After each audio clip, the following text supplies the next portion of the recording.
Hello guys, एक बार फिर से स्वागत है आपका यूट्यूब चैनल टेक्निकल स्ट्रोक में। तो आज का हमारा वीडियो रहेगा some applications of trigonometry. Class 10th का टॉपिक है। तो ट्रिग्नोमेट्री के बारे में बच्चों मैंने आपको पहले भी बता चुका हूँ मैं, और मेरे बहुत सारे वीडियोज़ हैं ट्रिग्नोमेट्री के ऊपर। तो सबसे पहले इसके लिए आपको एप्लीकेशंस में हमारे पास आता है एंगल ऑफ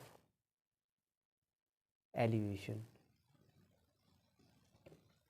अब आपको सबसे पहले क्या पता होना चाहिए कि what is angle of elevation, angle of depression.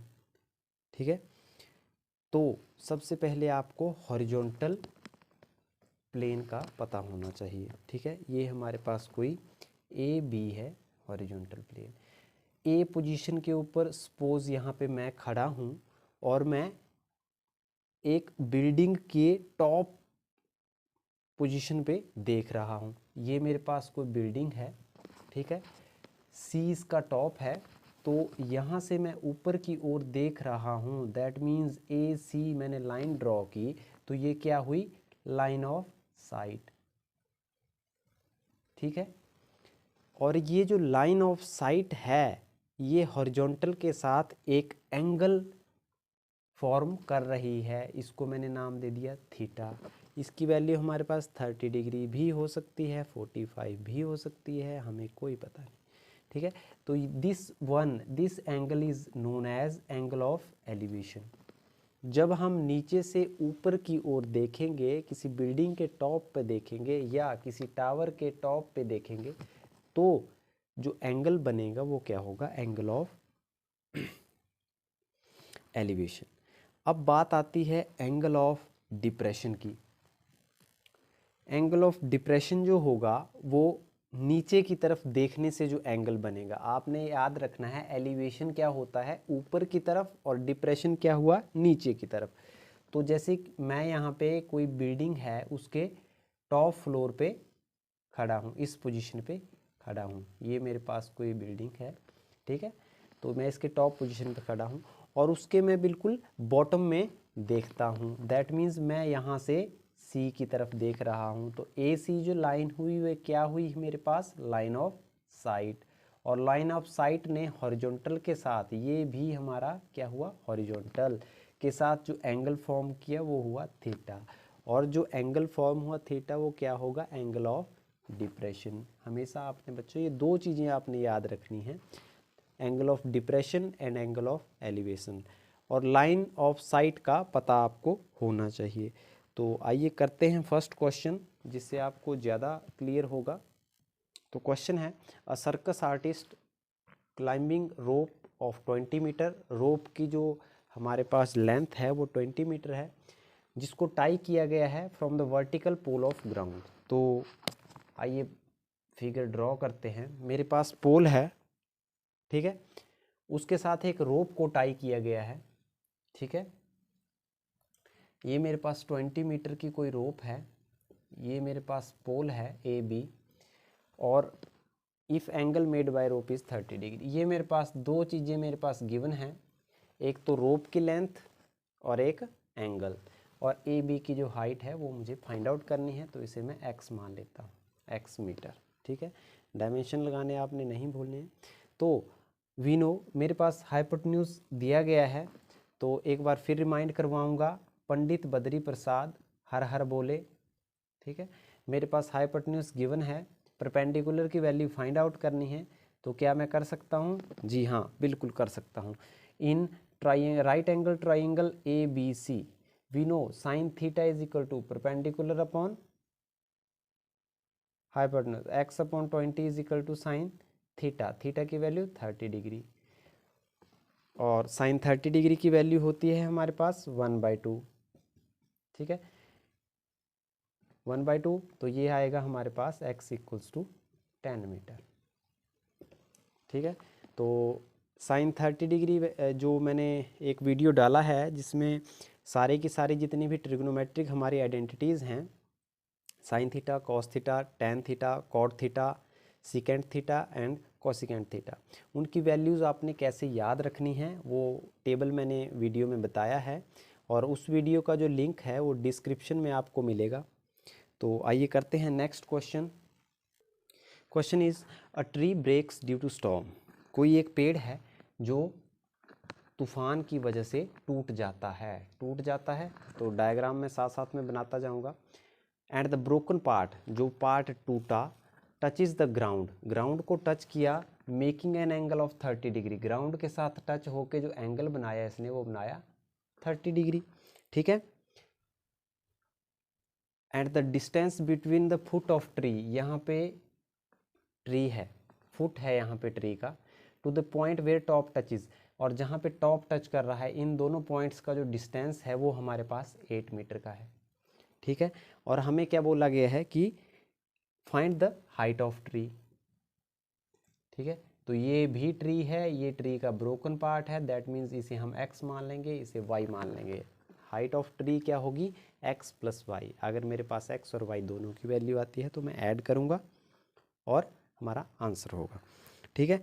तो राइट एंगल ट्राइंगल ABC में बेस हमारे पास गिवन है, एक एंगल हमारे पास गिवन है। तो मैं क्या करूँगा, परपेंडिकुलर की वैल्यू कैसे निकालूंगा, कोई बता सकता है? ठीक है, आइए करते हैं। तो tan theta, we know tan theta किसके बराबर होता है, perpendicular upon base, AB upon BC। tan 30 degree is equal to AB की वैल्यू x, BC की वैल्यू 8। तो x की वैल्यू क्या आई, 8 इंटू tan 30 डिग्री। दोबारा से टेबल रिमाइंड करेंगे, याद करेंगे। tan 30 डिग्री किसके बराबर होता है, 1/√3।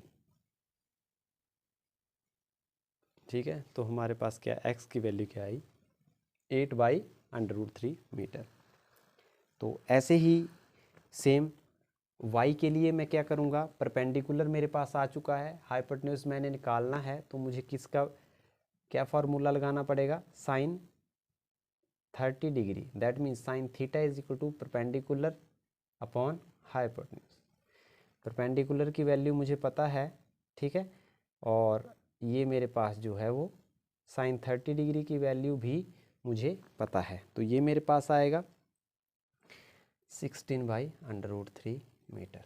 कैसे आया, x की वैल्यू 8/√3 पुट की, sine 30 degree that is equal to 1/2, 2 ऊपर जाएगा, 8 की 2 के साथ मल्टीप्लाई होगी, 8 2 16 अपॉन √3 मीटर। अब मैं x और y दोनों की वैल्यूज़ को ऐड करूँगा, जो कि मेरे पास क्या आएगी, height of tree. So our next question is, तो क्वेश्चन आपकी स्क्रीन के सामने है। 1.5 metre tall boy standing at some distance from 30 metre tall building. तो आपने ये ध्यान रखना है बच्चों, मेरे पास जैसे जैसे मैं लाइन बोलता चलूँगा, डायग्राम ड्रॉ करता चलूँगा, क्वेश्चन को सबसे पहले आपने समझना है, डायग्राम ड्रॉ करना है, उसके बाद ट्राई करना है क्वेश्चन। तो 1.5 मीटर टॉल बॉय है, ये मैंने 1.5 मीटर का कोई टॉल बॉय ड्रॉ किया, जो कि standing at some distance from 30 metre tall building, जो कुछ डिस्टेंस के ऊपर खड़ा है। 30 मीटर जो है वो हमारे पास क्या है, ये कोई बिल्डिंग है। ठीक है। अब ये डिस्टेंस हमें पता नहीं है कि बिल्डिंग से टॉल बॉय कितने दूर खड़ा है। ठीक है। तो बोलता है कि angle of elevation from the eye, यहाँ पे टॉल बॉय की आई है, to the top of building increases, to the top of building increases from 30 degree to 60 degree. और जैसे जैसे ये लड़का आगे जाएगा, बिल्डिंग की तरफ जाएगा, तो ये एंगल क्या होगा, 30 डिग्री से इंक्रीज होके 60 डिग्री तक जाएगा। ठीक है। तो हमें निकालने के लिए बोला गया है find the distance he walk, that means हमें यहाँ से यहाँ का डिस्टेंस फाइंड आउट करना है। तो सबसे पहले डायग्राम बनाया, क्वेश्चन को समझा, डायग्राम बनवाया, उसके बाद क्या किया, ABCD,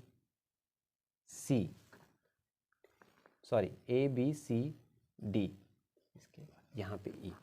तो हमारे पास गिवन क्या क्या है, ठीक है, बॉय की हाइट, बिल्डिंग की हाइट, ठीक है। एंगल्स हमारे पास गिवन हैं, तो सबसे पहले क्या निकाला जाएगा, हमें निकालनी है height D A B C D E F, ठीक है। डी एफ की वैल्यू निकालनी है हमें। तो क्वेश्चन आप खुद करेंगे, मैं सिर्फ आपको बताता जाऊंगा कि आपने कैसे निकालनी है। तो सबसे पहले हम क्या करेंगे, जो हमारे पास 1.5 D C is equal to B E, तो ये भी हमारे पास 1.5 मीटर हुआ। तो मैं ए ई की वैल्यू निकाल लूँगा, A E is equal to 30 metre minus 1.5 metre, that is equal to 28.5 metre, ठीक है। अब मैं पहले ट्रायंगल ए ई एफ लूँगा, ट्रायंगल ए ई एफ, ठीक है।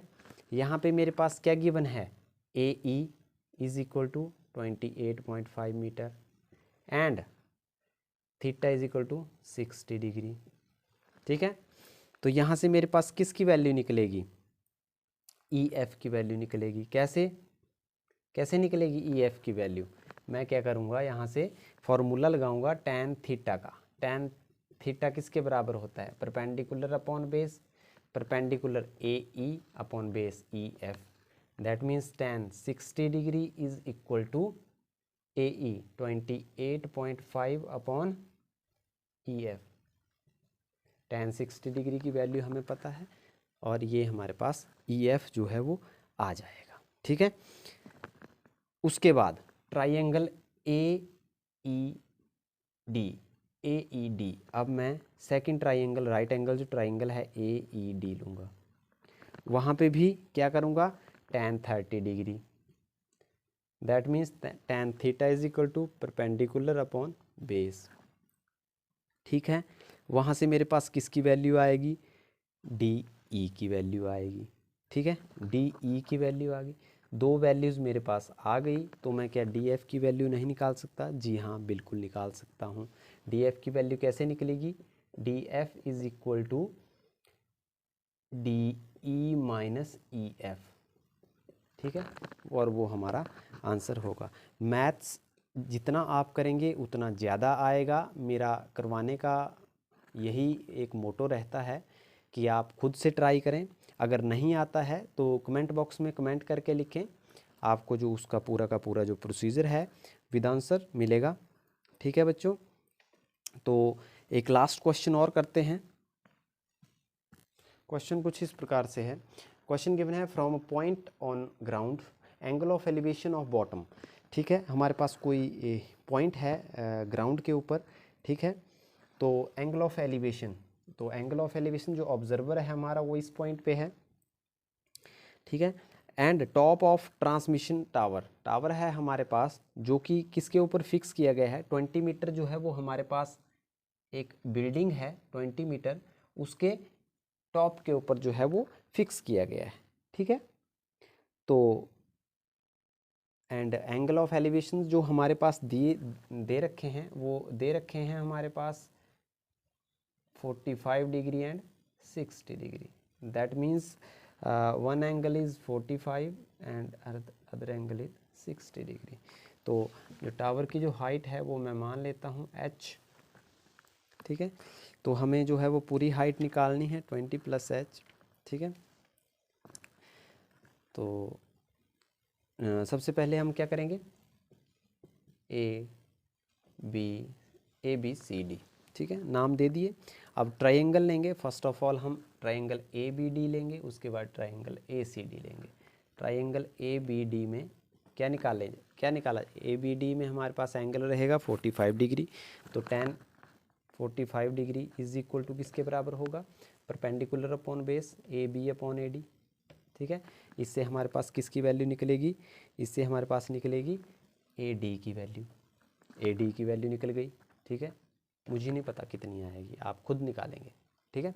अब मैं ट्रायंगल लूँगा, triangle A C D, triangle A C D में same tan 60 degree, that means tan theta is equal to perpendicular upon base A C upon A D. A D की value हमने ऊपर निकाली हुई है, यहाँ पुट करेंगे तो हमारे पास ए सी की वैल्यू आएगी। ए सी हमारे पास क्या रहेगा, 20 + h। ठीक है बच्चों, तो ये आपने ध्यान रखना है कि AC हमें सिर्फ और सिर्फ h की वैल्यू फाइंड आउट करनी है बच्चों। ठीक है, तो फाइनली h की वैल्यू हमारे पास जो आएगी वो हाइट ऑफ टावर होगा। ठीक है, तो आज की वीडियो में फ़िलहाल इतना ही। तो नेक्स्ट वीडियो के लिए चैनल को लाइक, शेयर और सब्सक्राइब करना ना भूलें। Thank you.